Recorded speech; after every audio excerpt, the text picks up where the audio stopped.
how to think clearly when others panic. Stay rational under pressure. When people panic, they stop thinking.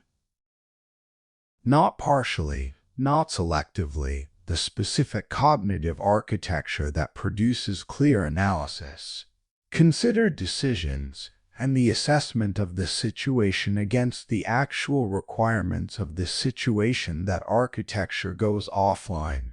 It is replaced by something faster, simpler, more automatic, the reactive system that has been scanning for threats and is now, in the presence of a perceived one, generating the behavioral outputs it was designed to generate. The rush of the decision, the following of the crowd, the emotional response that feels like information but is actually the amplified signal of the activated state rather than the accurate signal of the actual situation. You have been in rooms where this happened. Maybe you participated in it. The specific quality of the panicked group, the way the temperature rises, the way the individual assessments converge on the most frightening interpretation, the way the options narrow from the full range to the most urgent feeling one is recognizable from the inside and from the outside. From the inside, it feels like the appropriate response to a genuinely dangerous situation. From the outside, it looks like a group that has stopped thinking. But there are people who do the opposite. You have encountered them too, perhaps less often, perhaps without fully analyzing what made them different. They slowed down when the room sped up. They observed when others reacted. They asked questions about what was actually happening when others were already committed to the most emotionally compelling answer. And from their slowed, observed, questioned position, they made better decisions consistently, across many situations, across many different types of pressure. They were not smarter. They were not less affected by the situation. They had built a specific, disciplined cognitive orientation that keeps the thinking mind accessible in the conditions that are specifically designed to shut it down. This audiobook is about building that orientation. 10 chapters, each developing a specific dimension of the cognitive discipline that produces clear thinking under pressure. By the end, the way you respond to panic in yourself and in the people and environments around you will be specifically and permanently different. Not because pressure will be less, because you will be more precise in your assessment of what is actually happening, more deliberate in the thinking that follows, more capable of remaining the one who is still thinking when the room has stopped. Introduction. The Thinker and the Storm.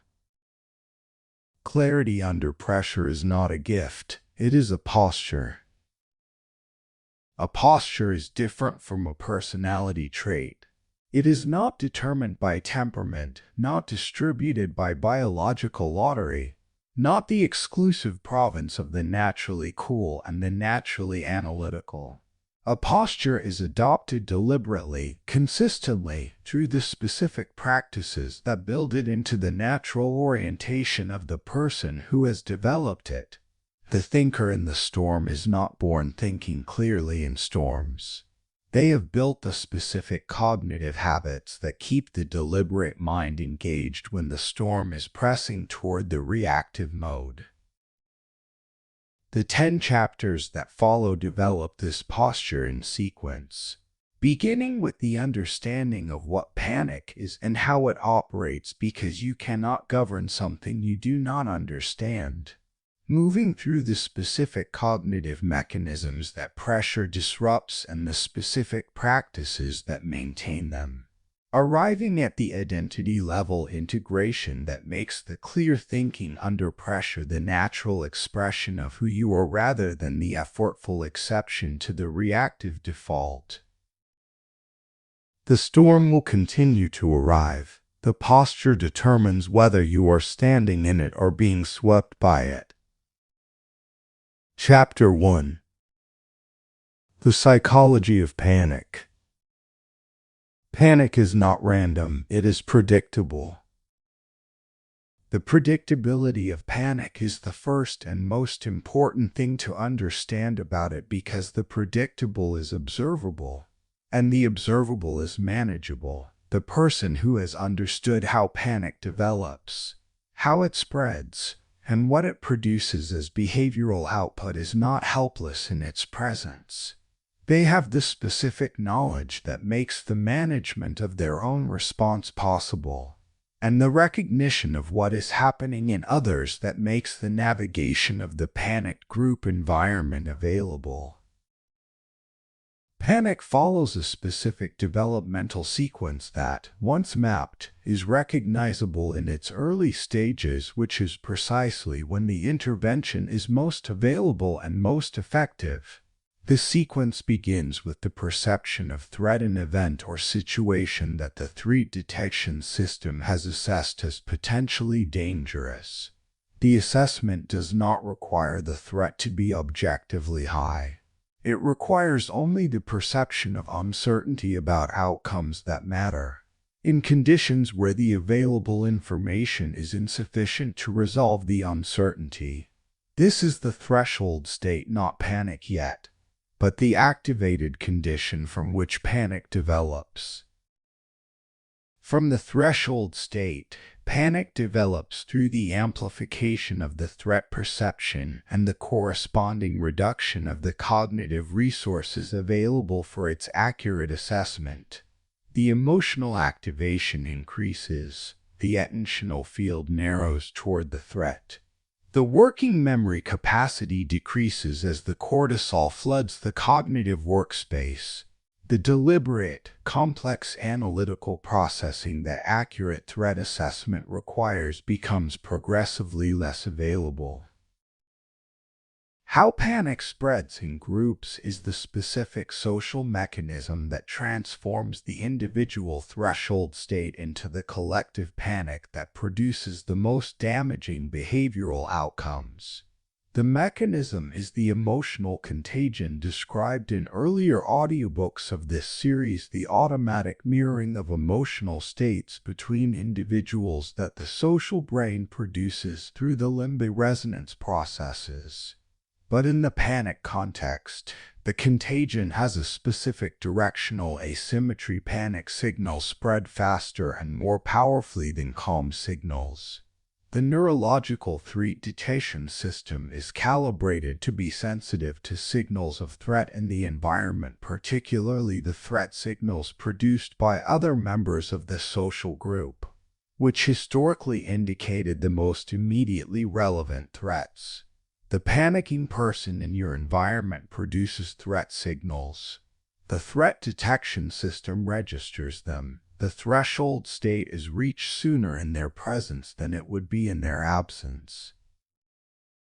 Emotional contagion and herd behavior are therefore not the failures of intelligence they are frequently characterized as.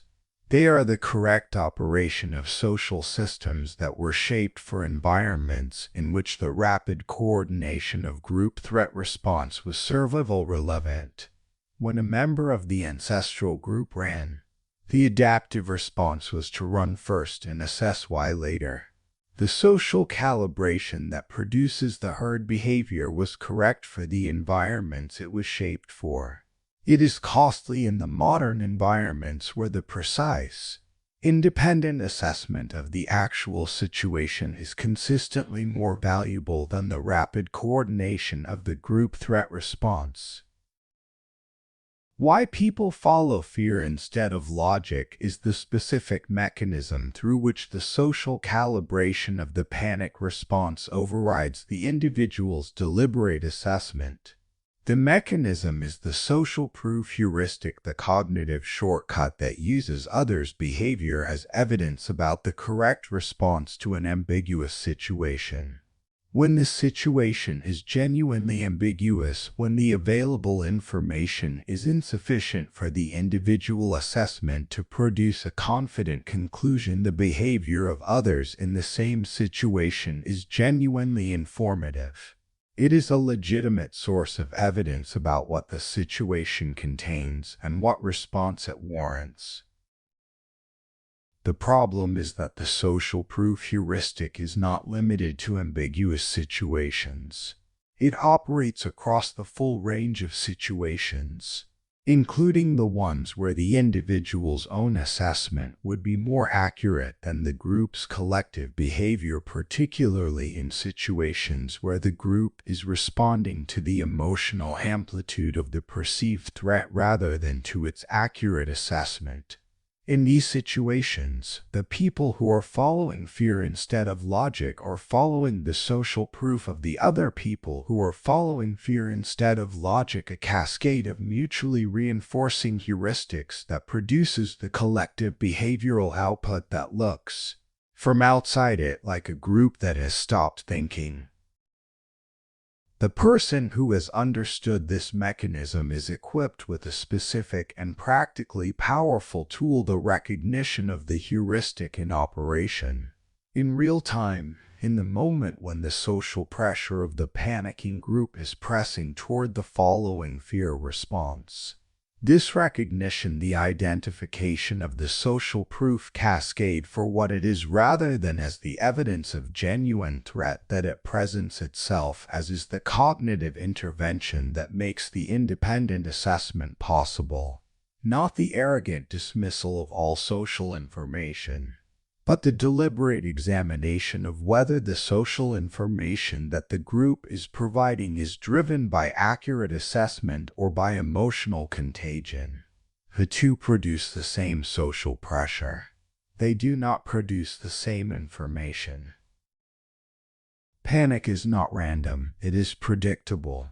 Its developmental sequence is known. Its social mechanisms are understood. Its specific cognitive effects are mappable.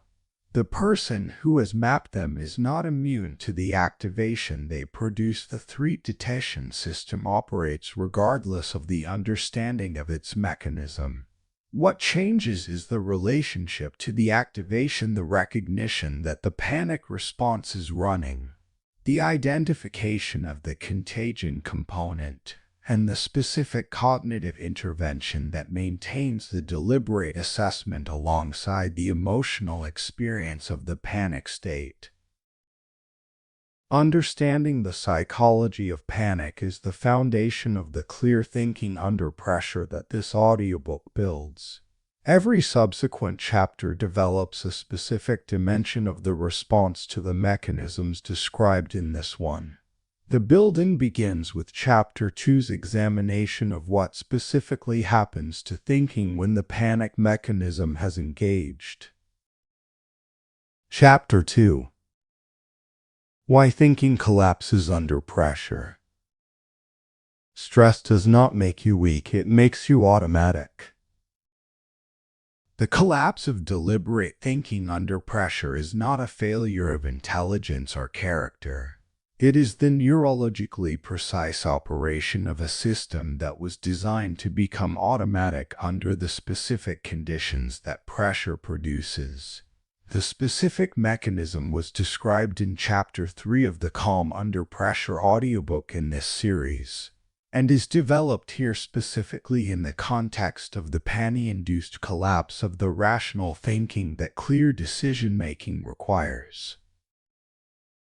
The brain under stress response undergoes specific functional changes that reduce the availability of the deliberate, complex cognitive processing and increase the availability and the dominance of the fast, automatic, pattern-matched reactive processing. The amygdala's increased activity suppresses the prefrontal cortex.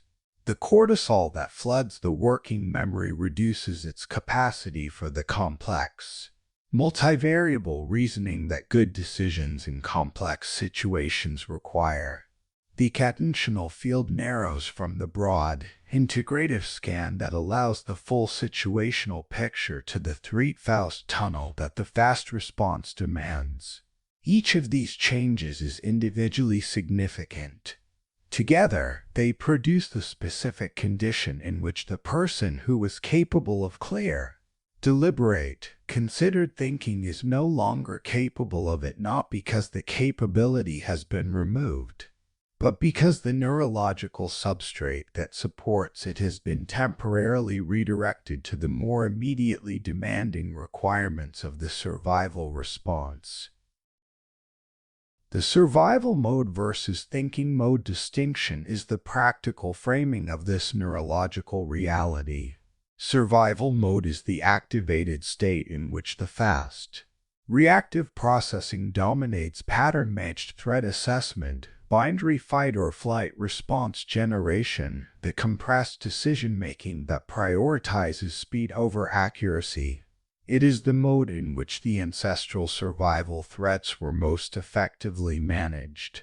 Thinking mode is the deliberate, complex processing state in which the prefrontal cortex is fully engaged multivariable analysis, consequence modeling, the assessment of the full range of available options against the genuine requirements of the situation. It is the mode in which modern high-stakes complex decisions are most effectively made. The cruel irony of the stress response in the context of modern decision-making is that the survival mode is activated most powerfully in the conditions that most require the thinking mode. The genuine complexity of the crisis, the genuine importance of the decision, the genuine uncertainty of the outcome. These are the features that most activate the survival mode. They are also the features that most require the thinking mode's full availability for the decision quality they need.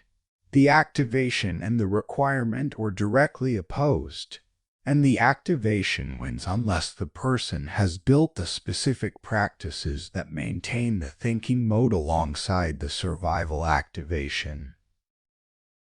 Why logic shuts down is the specific question that the stress response answers in its most practical form. Logic, the deliberate application of rational evaluation to the available information, requires the working memory capacity that the cortisol flood is reducing, the attentional breadth that the threat tunnel is narrowing, and the prefrontal axis that the amygdala suppression is compromising.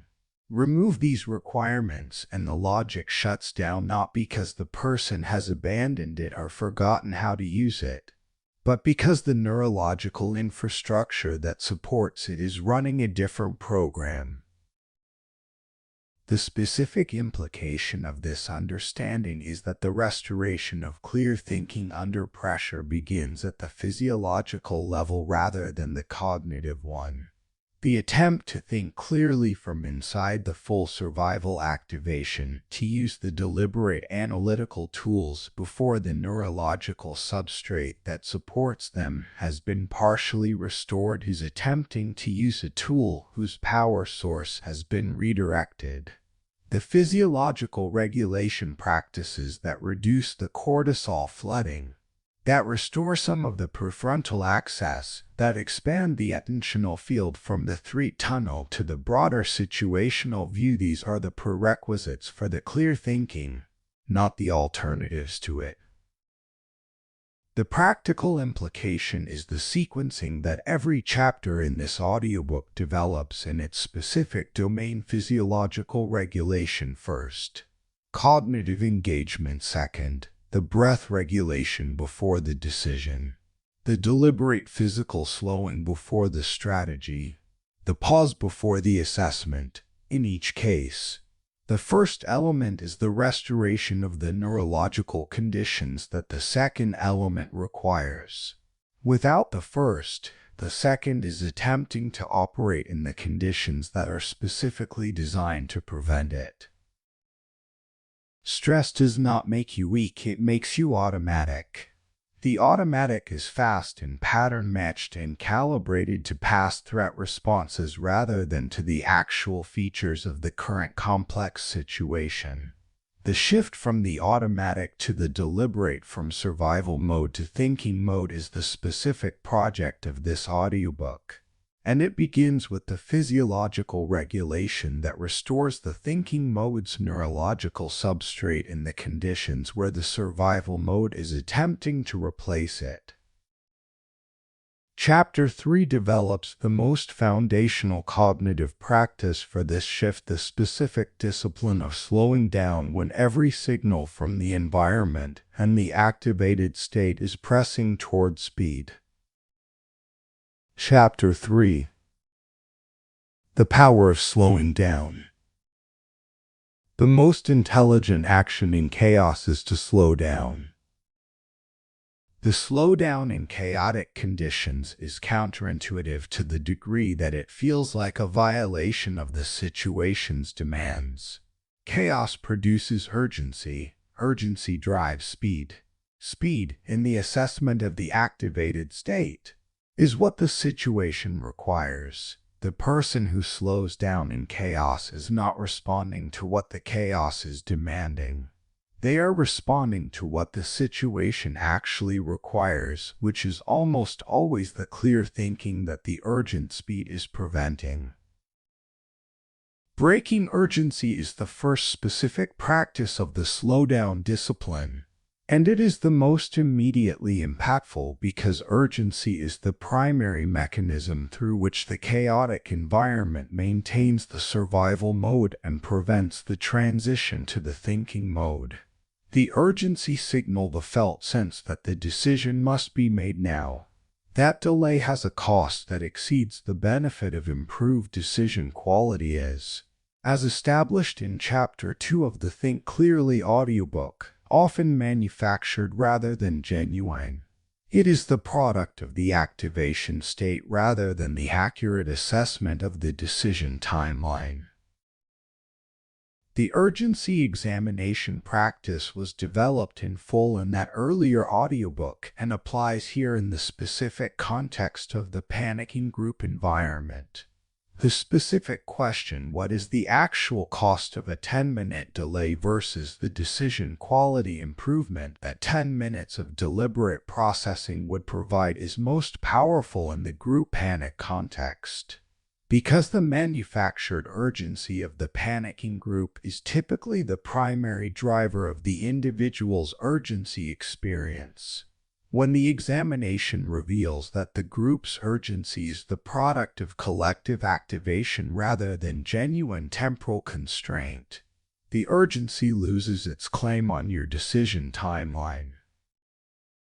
Creating mental space is the second specific element of the slowdown practice, the deliberate expansion of the cognitive room between the incoming stimulus and the outgoing response. Mental space is what the pause creates, what the urgency examination opens, and what the physiological regulation restores. It is the specific condition in which the deliberate mind can engage with the actual situation rather than with the emotionally amplified version of it that the survival mode is producing. The creation of mental space in the group panic environment requires a specific additional practice beyond the individual pause, the partial withdrawal of attention from the group's emotional environment to the individual's own assessment process.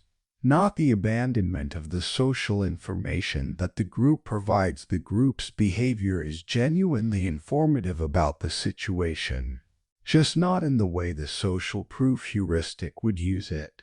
It is informative about the group's assessment level, about the emotional temperature of the environment, about the social dynamics that are shaping the collective response.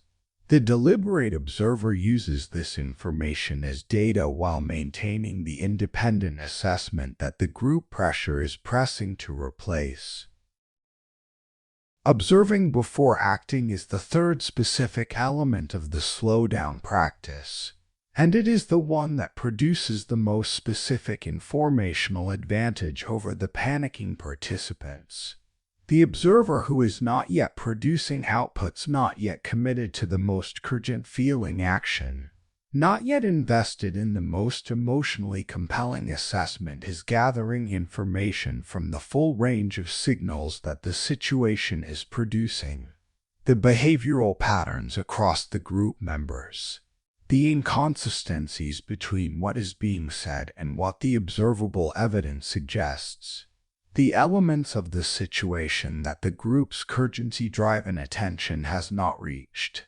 These are the observations that become available when the acting is delayed by the deliberate commitment to the observing. The observer advantage in the panicking group is the informational asymmetry described at length in earlier audiobooks of this series. The person who is observing has access to the pattern-level information, what is actually developing across the full situation, while the people who are acting from urgency have access only to the content of their own outputs and the immediate responses to them. The pattern-level information is consistently more strategically valuable. The observer who eventually acts from the accumulated pattern-level assessment is making a qualitatively different decision from the urgent actor who made the same decision from the content-level view. Building the slowing down discipline requires the consistent practice of the slowdown in the lower intensity situations of ordinary daily life, the situations where the urgency is present but manageable, where the practice of the deliberate pause is possible without the full physiological and social pressure of the genuine crisis. These ordinary practice sessions are the training sessions for the capacity to slow down in the genuine crisis.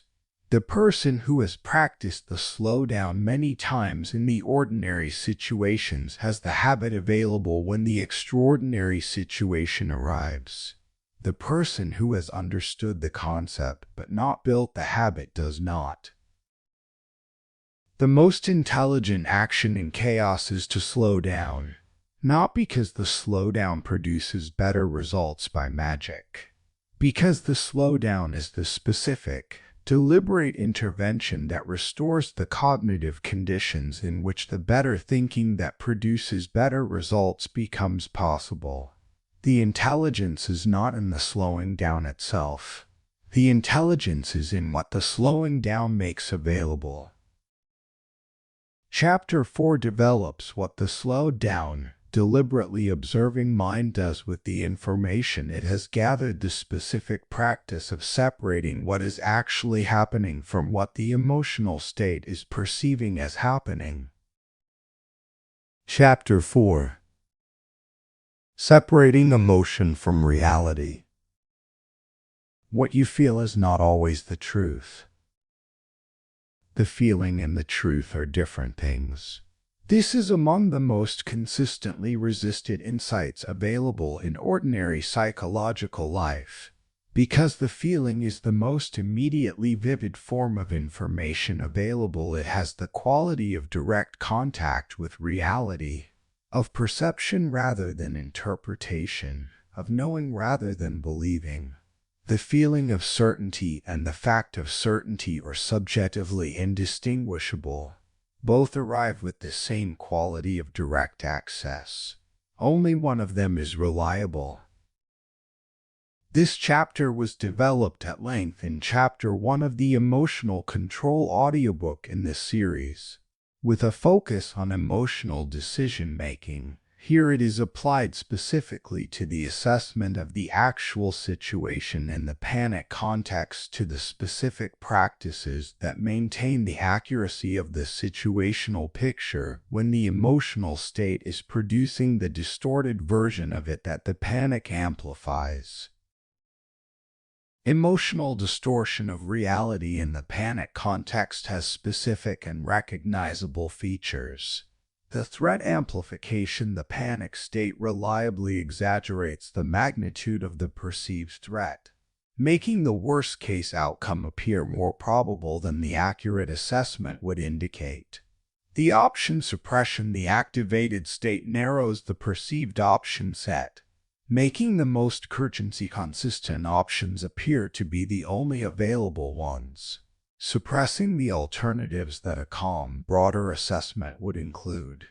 And the temporal distortion, the activated state compresses the perceived timeline, making everything feel more immediately urgent than the objective features of the situation warrant.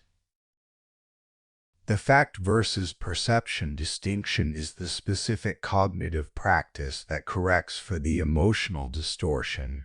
It begins with the deliberate, systematic separation of what is observably true about the situation from what the emotional state is adding to the observation. What has actually happened, stated in specific observable terms that any neutral observer with the same information would confirm. And what is the emotional state adding to that factual description, the amplification, the suppression, the temporal distortion? This separation is not the denial of the emotional experience. The feeling is present and should be acknowledged. What this separation challenges is the automatic upgrade of the emotional assessment to the status of accurate situational description. The feeling of doom is a signal that the activated state has assessed the situation as threatening.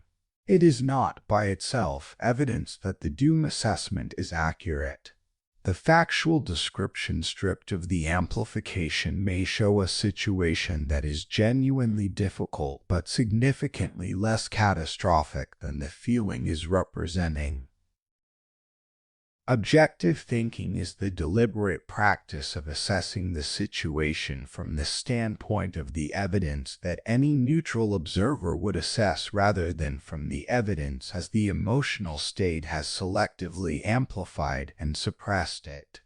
The objectivity is not perfect. Genuine objectivity is not available to the person who is in the situation, but the deliberate attempt to describe the situation as a neutral observer would describe it produces a picture that is consistently closer to the accurate one than the emotionally amplified version. The practical technique for objective thinking in the panic context is the third-person reframe developed in the mental distance chapter of the How to Stay Unshaken audiobook, the deliberate adoption of the outside observer's view of the situation. How would I describe this to someone who has no emotional stake in it and no prior knowledge of its history? What would a competent, neutral assessor say is actually happening here? Stripped of the emotional interpretation, these questions force the cognitive shift from the immersed first-person position fully inside the emotional experience of the situation to the observer position that is capable of the more accurate assessment. In the group panic context, the third-person reframe has a specific additional power. It immediately identifies the gap between the emotional temperature of the group and the actual features of the situation that would justify that temperature.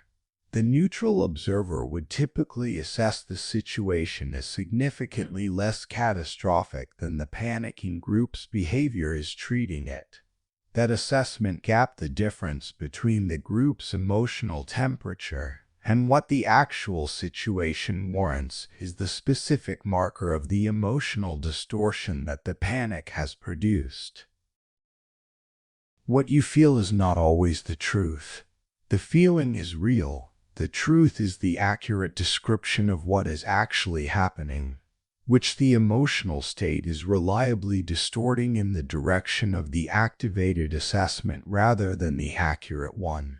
Building the habit of the fact versus feeling distinction, the consistent practice of the separation between what is observably true and what the emotional state is adding, is the specific cognitive discipline that makes the clear thinking under pressure possible, not by eliminating the feeling, by refusing to upgrade it uncritically to the status of accurate perception.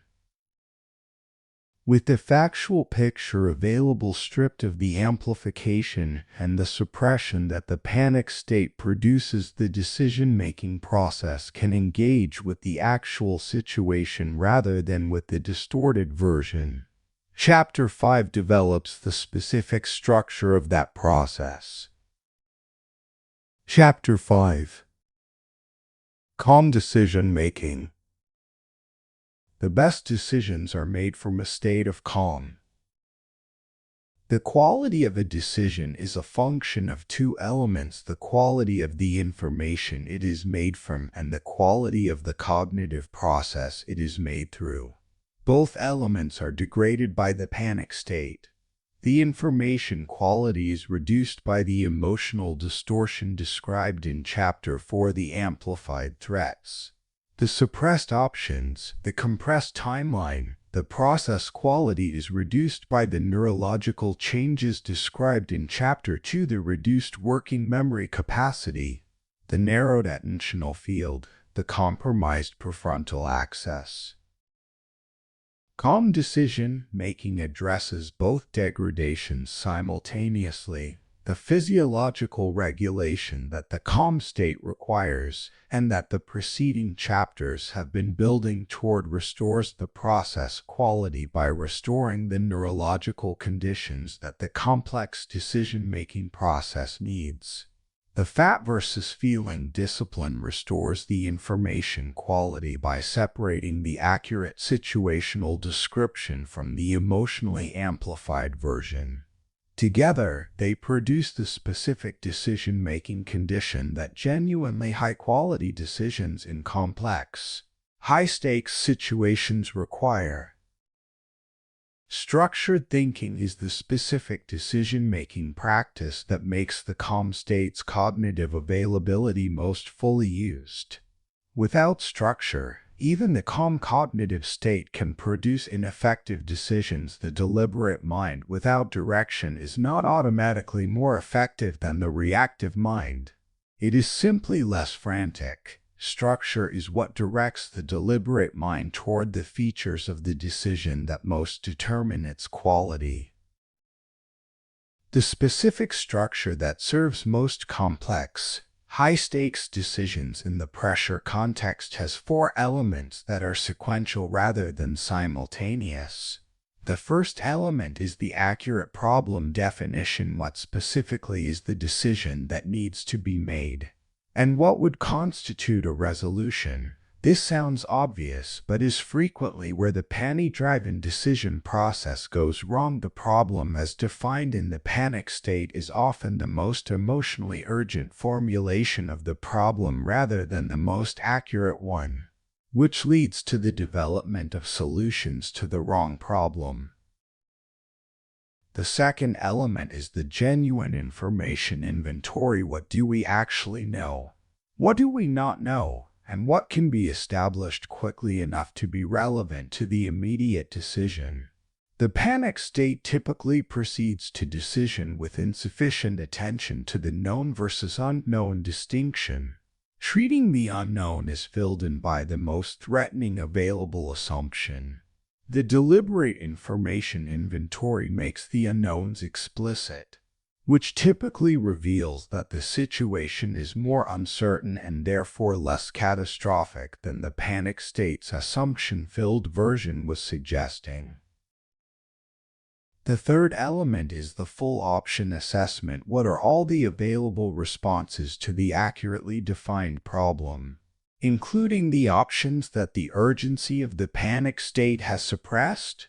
The option assessment specifically looks for the non-obvious alternatives, the responses that are not the most immediately compelling but that may be more effective in the longer frame.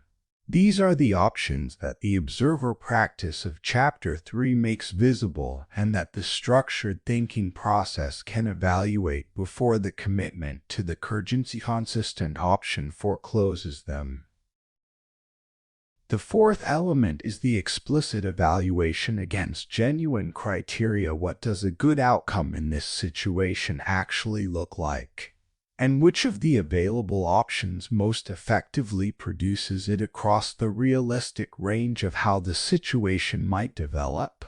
This criterion-based evaluation is the specific discipline that separates the deliberate decision from the urgency-driven one. The urgency-driven decision is evaluated against the criterion of resolving the urgency, while the deliberate decision is evaluated against the criterion of producing the genuinely best outcome across the realistic range of trajectories. Avoiding impulsive decisions is the negative formulation of the same discipline, the specific refusal to commit to the first option generated by the panic state before the structured evaluation has been completed. The impulse in the panic context has a specific quality that makes it particularly difficult to resist. It feels like the only responsible response. The urgency, the social pressure, and the survival mode's fast is right heuristic combine to make the immediate commitment feel not just natural but morally required. The deliberate resistance to this combination is the specific discipline of the calm decision-making practice. Rational evaluation is the cognitive expression of the calm decision-making practice, the deliberate application of the four-element structure to the situation that the panic is pressing toward the urgency consistent response. Not the perfectly rational evaluation of the ideal decision theory, which requires information completeness and processing capacity that no real situation provides. The more rational evaluation, the structured, rhetoric-based, option-expanding, genuine problem-defining evaluation that the calm state and the preceding practices make available, and that consistently produces better decisions than the panic state's urgency-driven alternative. The best decisions are made from a state of calm. The calm state is not the absence of pressure or the absence of stakes. It is the specific neurological and cognitive condition built through the physiological regulation, the thought versus feeling discipline, and the structured thinking practice in which the full cognitive architecture is available for the decision, and the decision is made from the fuller picture rather than from the panic-compressed version of it. Chapter 6. Seeing opportunities in chaos.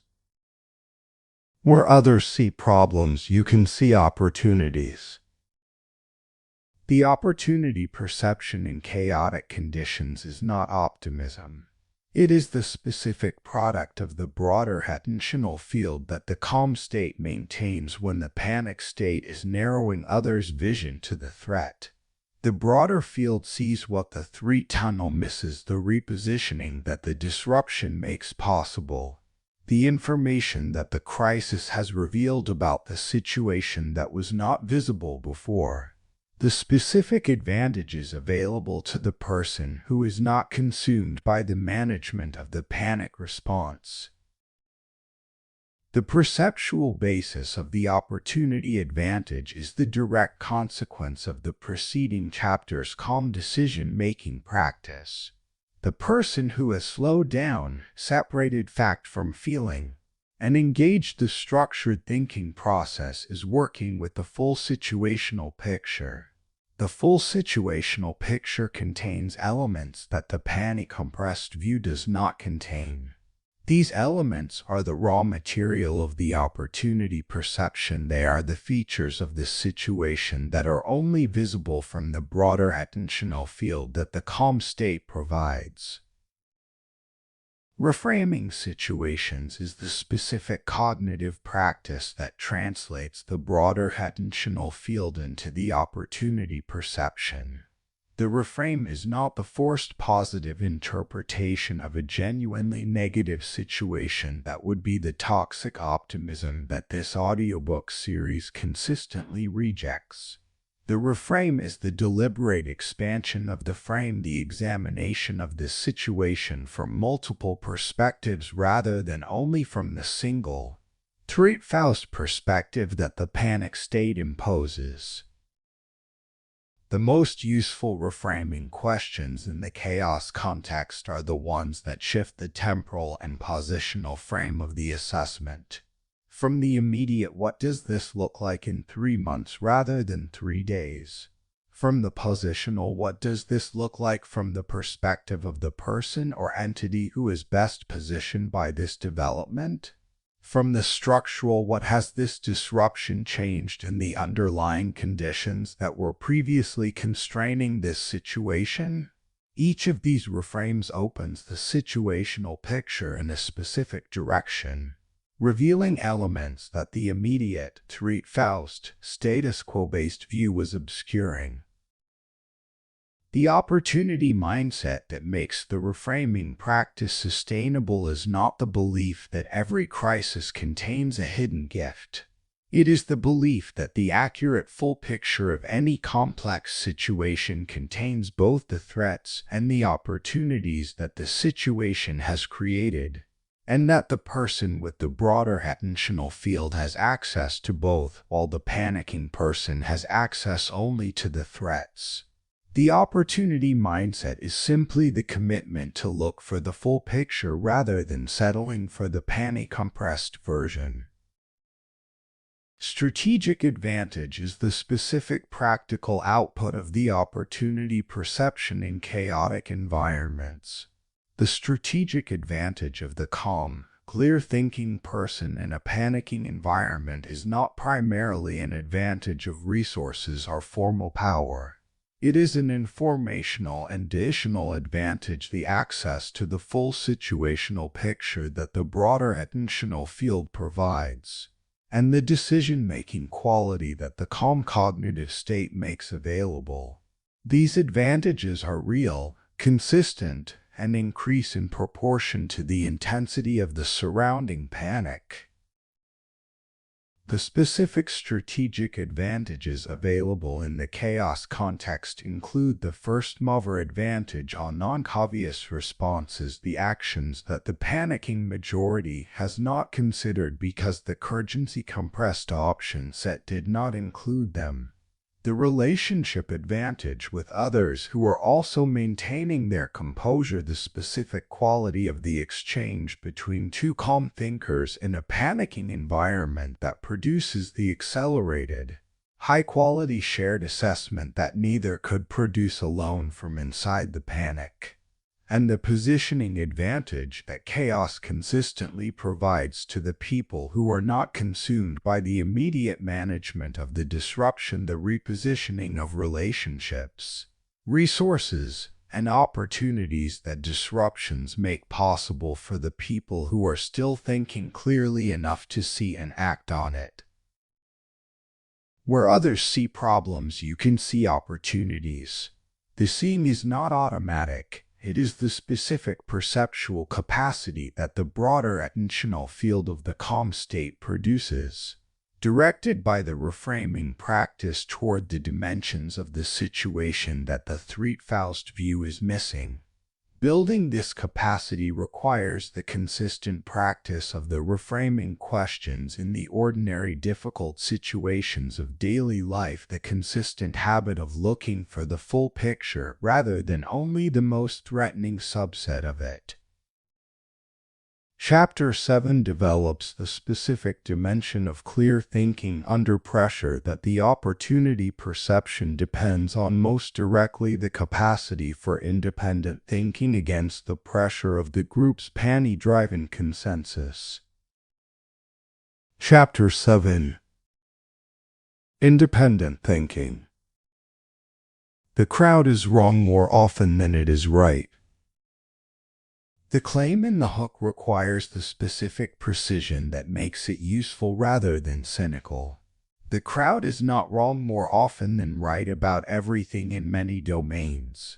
Aggregated group judgment is more accurate than individual judgment, and the dismissal of collective wisdom as reliable information is its own form of cognitive error. The crowd is wrong more often than right in the specific conditions of the panic context, when the collective behavior is being driven by emotional contagion rather than by individual assessment. When the social proof heuristic is running on the activation level of the group rather than on its genuine situational assessment. When the urgency of the situation has compressed the deliberate processing that accurate collective judgment requires. In these specific conditions, which are precisely the conditions that the panic context produces, the independent thinker who is maintaining their own deliberate assessment is more likely to be right than the person who is following the panicking crowd.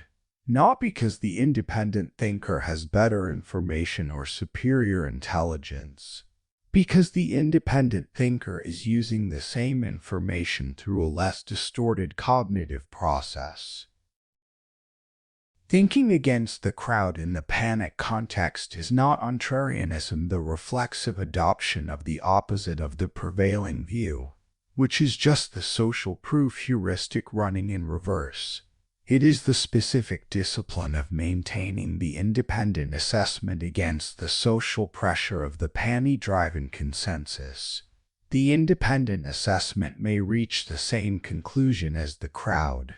When it does, the conclusion is more reliable than the crowd-following version, because it was reached through the individual's own deliberate process rather than through the adoption of the crowd's emotionally driven assessment.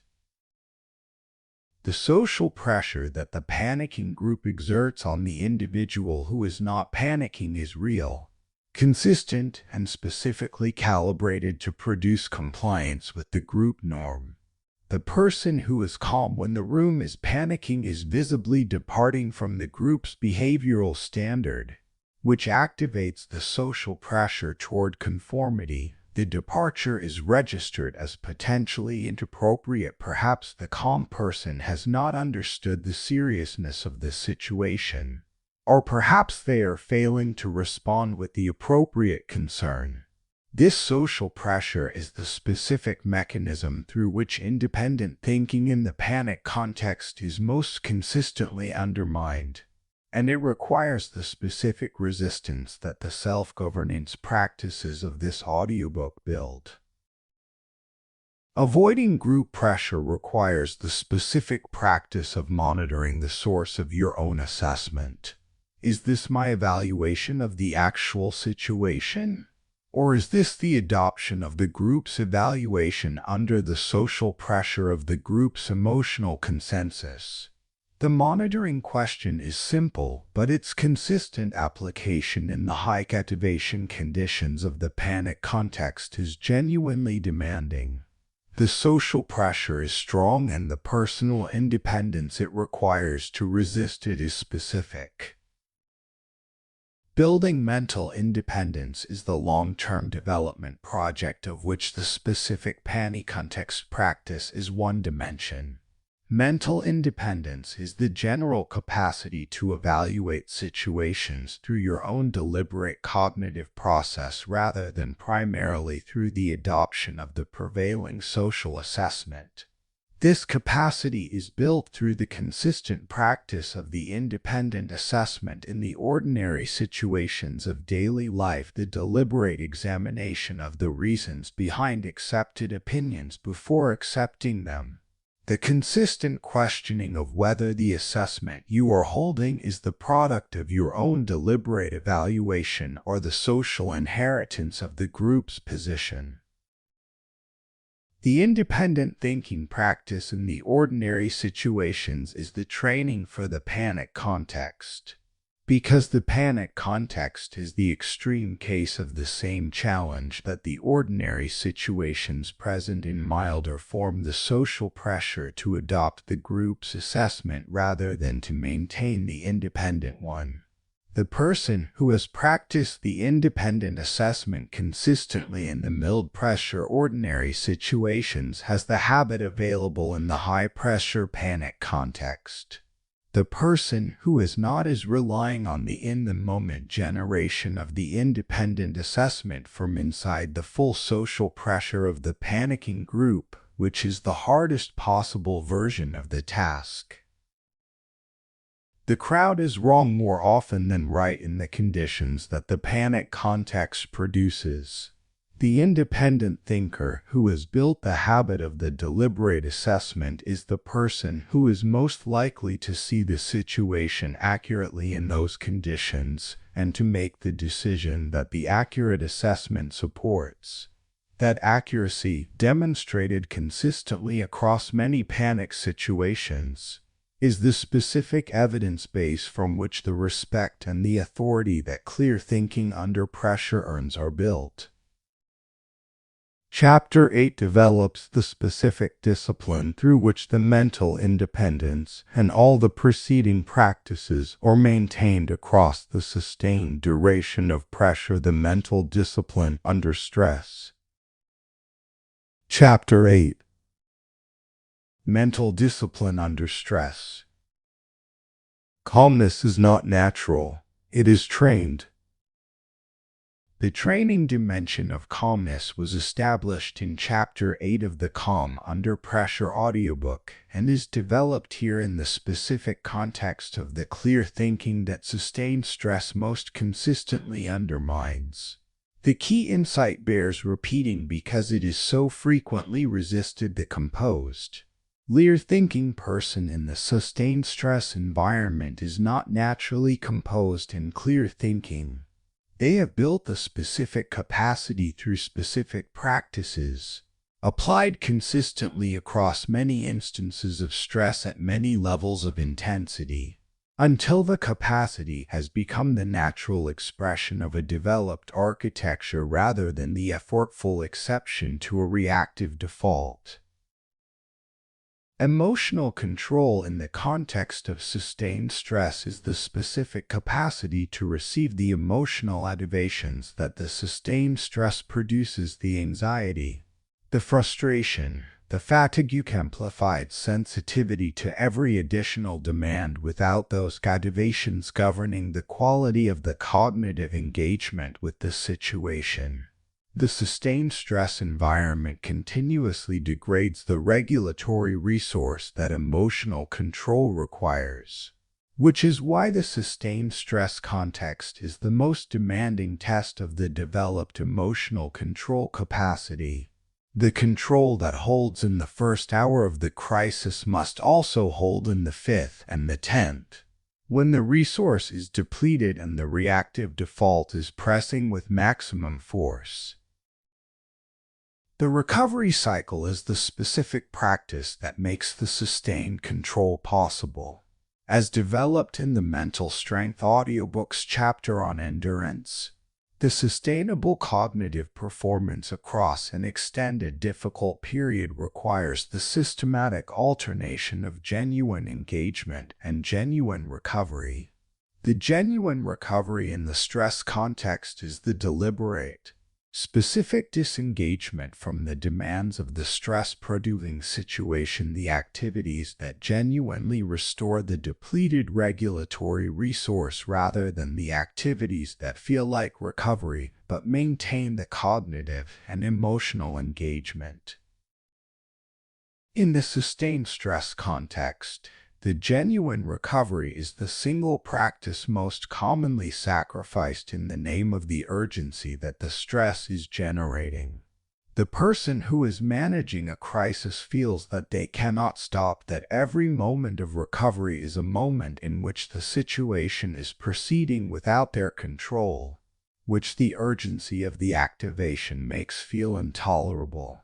This feeling is the manufactured urgency described in Chapter 2, and the resistance to it the specific discipline of taking the genuine recovery, even when the urgency is pressing against it, is among the most important and most practically difficult elements of the sustained clear thinking under stress. Cognitive discipline under stress is the moment-to-moment application of the clear thinking practices described in the preceding chapters: the factual description, the structured decision process, the independent assessment in the depleted, pressure-sustained conditions of the extended stress environment. The practices require more resource in these conditions than in the comfortable ones, and the resource is precisely what the sustained stress has been depleting. The management of this depletion, the deliberate prioritization of the cognitive resource for the decisions that most require the clear thinking, and the acceptance of less deliberate engagement with the decisions that the depletion has reduced to the level where the additional resource investment is not warranted is the cognitive discipline under stress. Stability under pressure is the quality that the consistent application of the emotional control and the cognitive discipline produces as its behavioral expression. The person who is stable under pressure is the person whose quality of engagement with the situation does not dramatically change with the changing conditions, who brings the same cognitive orientation, the same behavioral standards, and the same deliberate assessment to the difficult moments that they bring to the easier ones. This stability is the direct product of the built capacity rather than the natural endowment. The natural endowment produces the stability in comfortable conditions. The built capacity produces it in the genuinely difficult ones. Calmness is not natural, it is trained. The training is the consistent practice of the cognitive and emotional disciplines across the full range of conditions, from the mild ordinary stresses of daily life to the sustained difficult conditions of the genuine crisis. The architecture that the training builds is what makes the calmness available under the conditions that most consistently try to prevent it. Each training session in the mild conditions is an investment in the capacity for the difficult ones. The investment accumulates, the architecture builds. The calmness becomes the trained default rather than the natural exception. Chapter 9 addresses the dimension of the clear thinking under pressure that is most foundational and most frequently overlooked, the self-leadership that makes all the other capacities available. Chapter 9. Leading yourself first. You cannot control the situation if you cannot control yourself. Self-leadership is the specific capacity to govern your own cognitive and behavioral engagement with a situation from the deliberate assessment of what is genuinely required rather than from the reactive default, the social pressure or the urgency of the activation state. It is the prerequisite for every other dimension of the clear thinking under pressure that this audiobook describes. Because every other capacity is mediated through the inner state, and the inner state that is ungoverned is the inner state that governs everything else. The sequencing principle, control yourself before trying to control the situation, was introduced in the Emotional Intelligence chapter of the Emotional Discipline audiobook and applies here with particular force in the panic context. The person who is attempting to manage the panicking group before they have regulated their own activation is attempting to provide stability to others from an unstable foundation. The unstable foundation transmits its instability regardless of what is explicitly being communicated. The social contagion mechanism that makes panic spread also makes calm spread, and the spread of calm requires the genuine calm of the source, not the performed calm that collapses under scrutiny. Internal control is the specific practice of maintaining the self-governance across the full spectrum of the situation's demands, the cognitive governance of the narrative and the assessment, the physiological governance of the activation level, and the behavioral governance of the output. Each of these has been developed in the preceding chapters and in earlier audiobooks of this series. In the self-leadership context, the integration of all three is what constitutes the genuine self-governance: the alignment of the physiological state, the cognitive assessment, and the behavioral output toward the genuine requirements of the situation rather than toward the satisfaction of the reactive defaults that each would otherwise serve.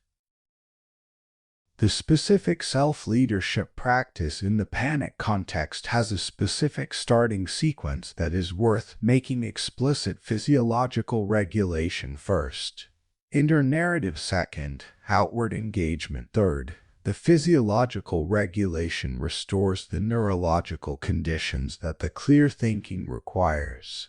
The inner narrative examination strips the emotional amplification from the situational picture. The outward engagement, produced from the regulated state and the accurate assessment, is the expression of the self-willed person rather than the reactive output of the ungoverned one. The sequence is not slow in the practiced person. It runs in the brief interval that the pause creates.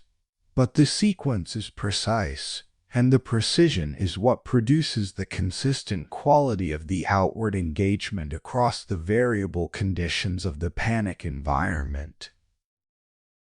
Responsibility is the identity dimension of self-leadership in the panic context, the specific taking of ownership for the quality of your own cognitive engagement with the situation regardless of the conditions that the situation is producing. The responsibility claim is the quality of my thinking. My assessment and my decisions in this situation is my responsibility, not the responsibility of the situation, the group, or the circumstances.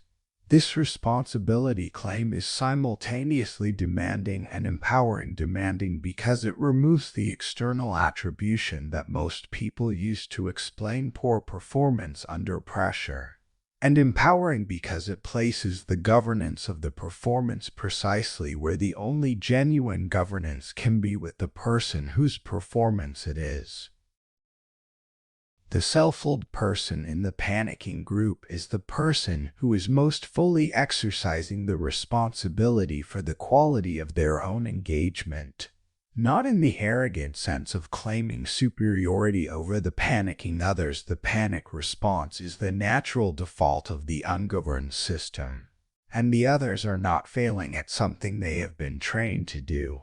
In the specific sense of being the one person in the room who is taking full responsibility for the quality of their own assessment, regardless of the social pressure to adopt the group's emotionally driven version. You cannot control the situation if you cannot control yourself. The control of the self is the prerequisite for the influence on the situation, the specific form of influence that Chapter 10 describes as the quiet, steady, sustained presence of the person who is governing their engagement with the situation from the inside rather than being governed by it from the outside. Chapter 10 is the integration of everything. The preceding 9 chapters have built the identity of the person who is the calmest in the room and the specific, cumulative power that identity produces. Chapter 10: Becoming the calmest person in the room. When you are calm, you control the situation. The identity of the calmest person in the room is the cumulative expression of everything. The preceding 9 chapters have built the understanding of panic, the maintenance of the thinking mode under stress, the discipline of slowing down, the separation of fact from feeling, the structured decision-making, the opportunity perception, the independent thinking, the mental discipline under stress, and the self-leadership that integrates all of them. When these capacities are developed and integrated, the calmest person in the room is not a social role that is being performed. It is the accurate description of the person who has built what this audiobook describes. The calm presence that this identity produces is not the performed composure of the managed exterior, the person who is suppressing the panic while presenting the appearance of calm. It is the genuine composure of the person whose inner state is actually regulated, whose assessment is actually grounded in the factual picture, and whose behavioral expression is the natural output of that genuine regulation rather than the managed performance of its appearance. Others sense the difference. The genuine calm is felt as a stabilizing force. The performed calm is felt as something to be managed around. The psychological advantage that genuine calm provides in the panic context is the specific advantage that several chapters of this audiobook have described from different angles. The informational advantage of the broader attentional field. The decisional advantage of the calm cognitive state. The social influence advantage of the emotional contagion mechanism running in the direction of regulation rather than panic. And the positional advantage of being the person whose assessment is most trusted precisely because it has consistently been the most accurate and the most composed in the conditions that most reliably distinguish genuine from performed quality. The long-term mastery of the clear thinking under pressure is not the achievement of a final state. It is the ongoing development of the relationship to pressure that the preceding 9 chapters have been building, the deepening of the capacity through continued practice, the extension of its availability to more extreme conditions as the lower intensity practice builds the infrastructure, and the progressive naturalization of the clear thinking as the default mode rather than the effortful exception. The mastery shows in the accumulation of evidence the many situations where the deliberate assessment was maintained, the decisions that held up under the fuller picture that calm provided, the moments where the room was panicking and you were the person who was still thinking. Each of these instances is a data point in the assessment of who you are. The accumulation of many data points constitutes the identity. The identity sustains the behavior. The behavior generates more data points. When you are calm, you control the situation, not in the sense of determining outcomes that are genuinely outside your control, in the specific sense of governing your own engagement with the situation from your deliberate assessment rather than from the reactive default, which is the only form of genuine control available to anyone, and the one that the panicking person has surrendered to the situation while the clear thinker has maintained it. The room is panicking, the temperature is rising. The urgency is pressing toward the immediate, urgency consistent response, and you are the one who is still thinking. That is the identity, that is the power. That is what this audiobook has been building toward from its first sentence. Not the person who never feels the pressure, the person who keeps thinking through it. Closing. The thinker who remains. 10 chapters, 1 developed orientation. The orientation of the person who keeps thinking when the room has stopped, who maintains the deliberate assessment when the social pressure is pressing toward the emotionally driven consensus, who slows down when the urgency is pressing toward speed, who sees the full picture when the panic has compressed others' vision to the threat. Chapter 1 established that panic is predictable, its developmental sequence, its social mechanisms, its specific cognitive effects are all mappable, and the mapped is manageable. Chapter 2 named the neurological mechanism of the thinking collapse, the amygdala suppression of the prefrontal cortex, the cortisol flooding the working memory, the attentional narrowing to the threat tunnel. Stress does not make you weak, it makes you automatic. And the shift from automatic to deliberate is the specific project that the following chapters develop.